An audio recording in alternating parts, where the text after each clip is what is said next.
un jove, del jove Leo Tomàs. Leo Tomàs Parra és un xiquet de Deltebre, té síndrome de Usher.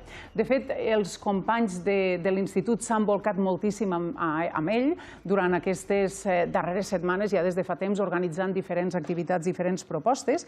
I avui els volem parlar d'ell perquè precisament ha estat, concretament, va ser sorprès, no? Va ser sorprès per unes companyes de treball, per unes companyes de l'escola, de l'institut, la Janine i Janira, dos alumnes de l'assignatura Problemàtiques Socials, que van decidir anar una miqueta més enllà i van contactar amb la Fundació Infantil Pequeños Deseos. Ara aquí estem veient la imatge que gravaven precisament al jove Leo, no?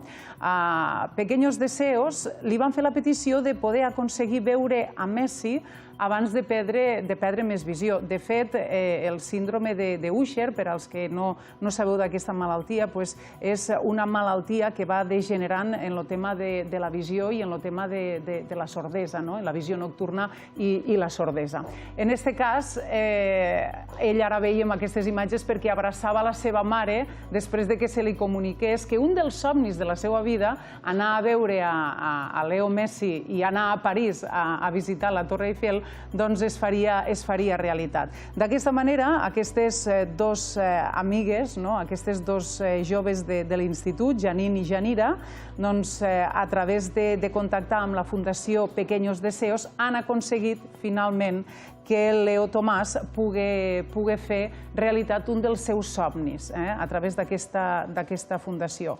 De fet, la fundació, ara estem veient en paper, això m'ho diuen els de realització, que són els aficionats al futbol, tot i que sabia que aquest era en paper.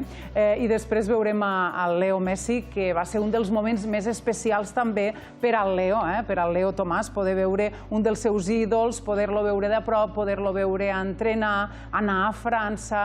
Aquí estem veient també la resta de joves que van poder visitar-lo, i d'aquesta manera podem dir que els somnis s'acaben complint, s'acaben fent realitat, si desitges amb moltes ganes alguna cosa, i sobretot si tens bons amics al costat i gent per poder-ho fer realitat, els somnis es poden aconseguir.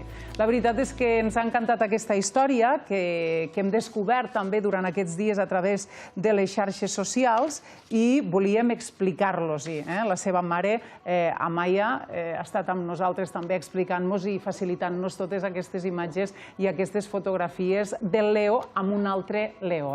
Els dos, a més, són tant el Leo Tomàs com el Leo Messi, persones amb molta superació, i el Leo Tomàs sobretot.